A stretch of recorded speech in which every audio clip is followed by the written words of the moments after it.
Crônicas do Amanhecer. Por Feijão, Centro Espírita Allan Kardec de Balneário Gaivota.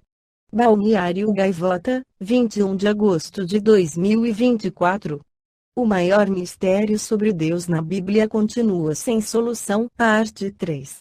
A ideia da existência de Deus está presente em várias sociedades ocidentais e orientais, suscitando diferentes visões de acordo com as religiões. As religiões monoteístas, especificamente, baseiam-se na concepção de um Deus todo-poderoso que foi capaz de criar tudo que existe. O livro do Gênesis, na Bíblia, começa com a famosa frase: "No princípio Deus criou os céus e a terra." Ao fim do sétimo dia, Deus teria enfim descansado. Mas essa imagem levanta uma dúvida: se Deus existia antes mesmo da criação do mundo, o que ele estava fazendo? Dentro do judaísmo, a explicação mais consistente para essa dúvida vem da Cabala ou Cabala, que é um sistema filosófico religioso judaico de origem medieval, mas que integra elementos que remontam ao início da era cristã. De acordo com essa tradição, originalmente provinda da cultura oral, antes da criação do mundo, Deus realizou Tzim, termo que indica a condensação de si mesmo em um ponto infinitamente denso e poderoso, que em seguida explodiu para criar espaço para o universo ser criado. O conceito, portanto, é paralelo à teoria do Big Bang. Os cristãos também entendem Deus como uma presença ou consciência infinita. Certos teólogos já afirmaram que há uma parte no Novo Testamento que pode oferecer algumas pistas de como ele seria ou onde estaria antes da criação do mundo. Isso ocorre em João 17:24, quando Jesus fala ao seu Pai sobre os crentes cristãos, dizendo: "Pai, desejo que onde eu estiver, estejam comigo também aqueles que me deste, para que vejam a minha glória que me deste, porque me amaste antes da fundação do mundo."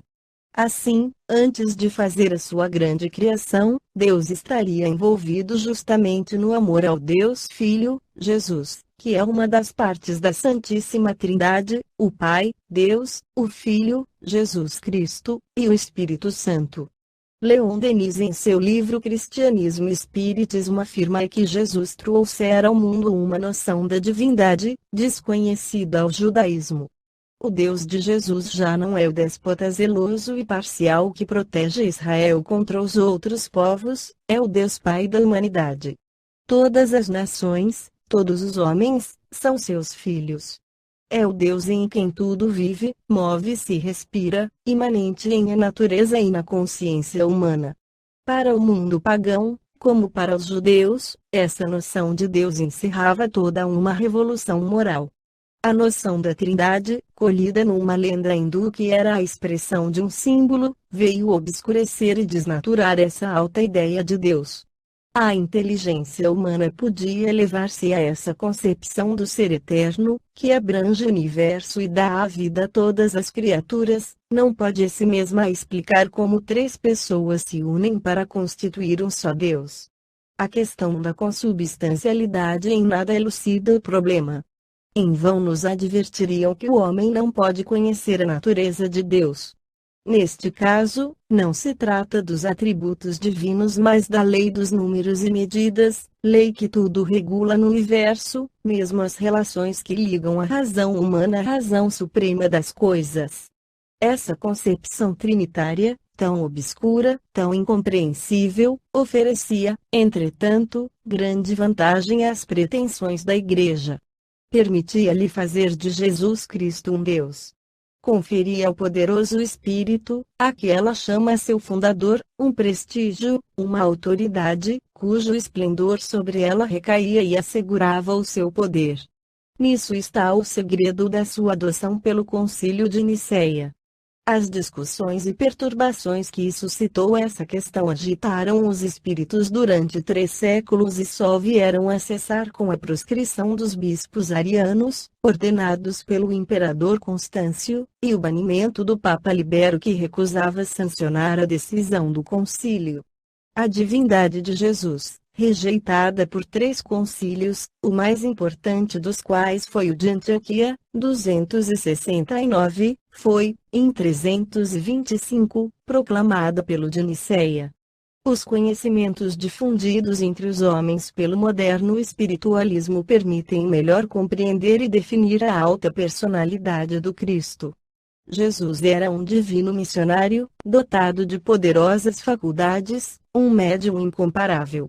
Ele próprio afirma: eu não falei de mim mesmo, mas o Pai que me enviou é o mesmo que me prescreveu o que devo dizer e o que devo falar. João, X, 49, a todas as raças humanas, em todas as épocas da história, enviou Deus missionários, espíritos superiores, chegados, por seus esforços e merecimentos, ao mais alto grau da hierarquia espiritual. Podem-se acompanhar, através dos tempos, os sulcos dos seus passos. Suas frontes dominam, sobranceiras, a multidão dos humanos que eles têm o encargo de dirigir para as altitudes intelectuais. O céu os apercebeu para as lutas do pensamento, dele receberam o poder e a intrepidez. Jesus é um desses divinos missionários e é de todos o maior.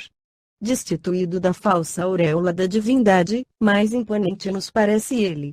Seus sofrimentos, seus desfalecimentos, sua resignação, deixam-nos quase insensíveis, oriundos de um Deus, mas tocam-nos, comovem-nos profundamente em um irmão.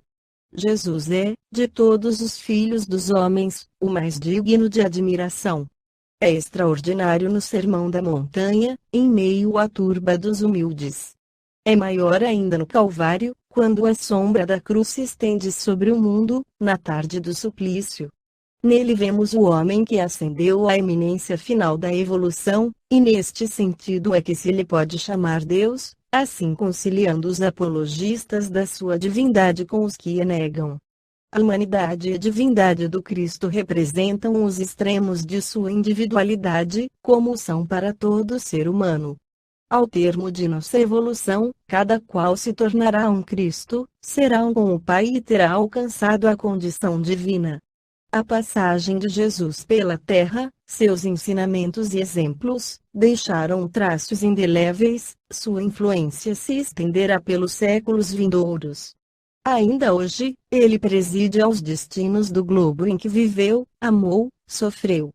Governador espiritual deste planeta, veio, com seu sacrifício, encarreirá-lo para a senda do bem e é sob a sua direção oculta e com o seu apoio que se opera essa nova revelação, que, sob o nome de moderno espiritualismo, vem restabelecer sua doutrina, restituir aos homens o sentimento dos próprios deveres, o conhecimento de sua natureza e dos seus destinos.